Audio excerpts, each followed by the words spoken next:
Bum bum bum bum bum bum bum bum bum bum bum bum. The Peter Dislike Show. Bum bum bum bum bum bum bum. We're coming up to a Friday the 13th, and I was just reading an article about the economic effect of Friday the 13th. Apparently, a lot of people call out sick either because of the anxiety around Friday the 13th, or the fear of Friday the 13th actually does make people sick, and then they miss work. And it had an economic impact of billions of dollars, according to that article.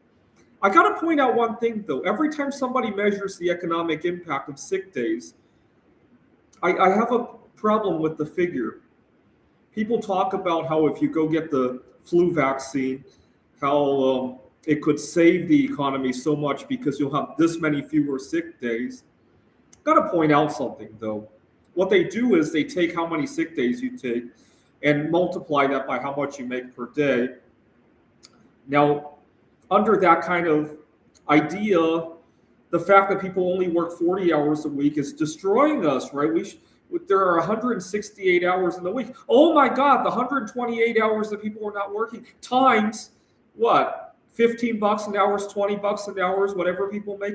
Oh my God, the economy is losing that much, right? Think about all the vacations that people take. Think about all the weekends. Oh my God, we're losing that much. Now, in 2020, when I was the first time I got COVID-19, I was sick in bed and I turned on some YouTube videos and I heard a couple of songs that I had never heard before. It really brought me a cheer. And I was teaching at Washington Technology University at the time, and it brought up my spirits, and I probably came up with a few ideas that I wouldn't have come up with. Right, I competed in a computer Olympiad that year. I won first place in backgammon. What's not to say that having a cheer from hearing a song that I had never heard before from the 1980s didn't help me win the computer Olympiad. Right, it's hard to say that I would have won had I not gotten COVID-19 that time, right? And it really pains me to see people just taking a number and using it without any justification. It kind of reminds me when I was a kid, we had a big problem with people stealing music when I was a kid. I think I was 13, 14 years old when Napster was around.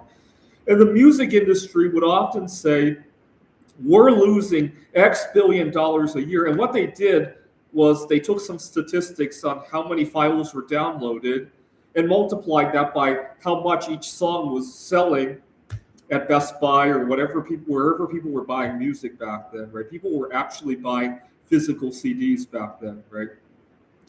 And they multiplied that together and they said, we're losing 50 billion, 100 billion, whatever that number was, a year. And you would have 12-year-olds who had 10,000 songs on their computer, as if they would go out and buy 10,000 CDs if downloading the music wasn't an option. Not to say it was right for them to download it, but the number didn't make any sense. It was a fictional number, right? That number would never make sense in any meaningful way, right? You're taking how many songs people downloaded versus how many CDs they would have bought. And those two numbers don't really combine, right? Because there's no way they would have bought it, and so it had no justification, right? It's similar to the sick days, the Friday the 13th. Now there is one thing I love about Friday the 13th. I did some numerical analysis one time, and stocks are historically lower on Friday the 13th, and so I'm hoping to scoop up some really cheap silver mining stocks. Right now, silver's kind of in a bear market. And I'm hoping to buy some junior mining stocks, SILJ. I still have some money to invest for my Roth IRA this year. So statistically, Friday the 13th is a good day to do that.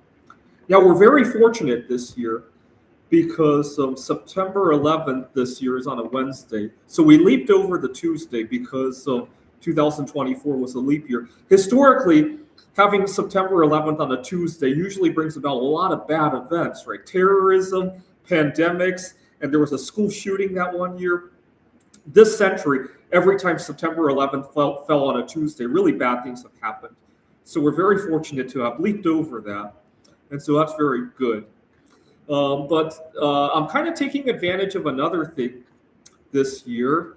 Uh, because so many people associate Friday the 13th with bad luck, I'm hoping to ask this girl out on a date on Friday the 13th. Hopefully, I won't have too much competition. Too many guys are probably going to be scared out of their mind to try it. And so it's kind of like buying the dip, right? Buying the dip in the silver mining stocks, buying the dip in the dating market as well. And so you want to go against what everybody else is doing, right? You'll have less competition that way.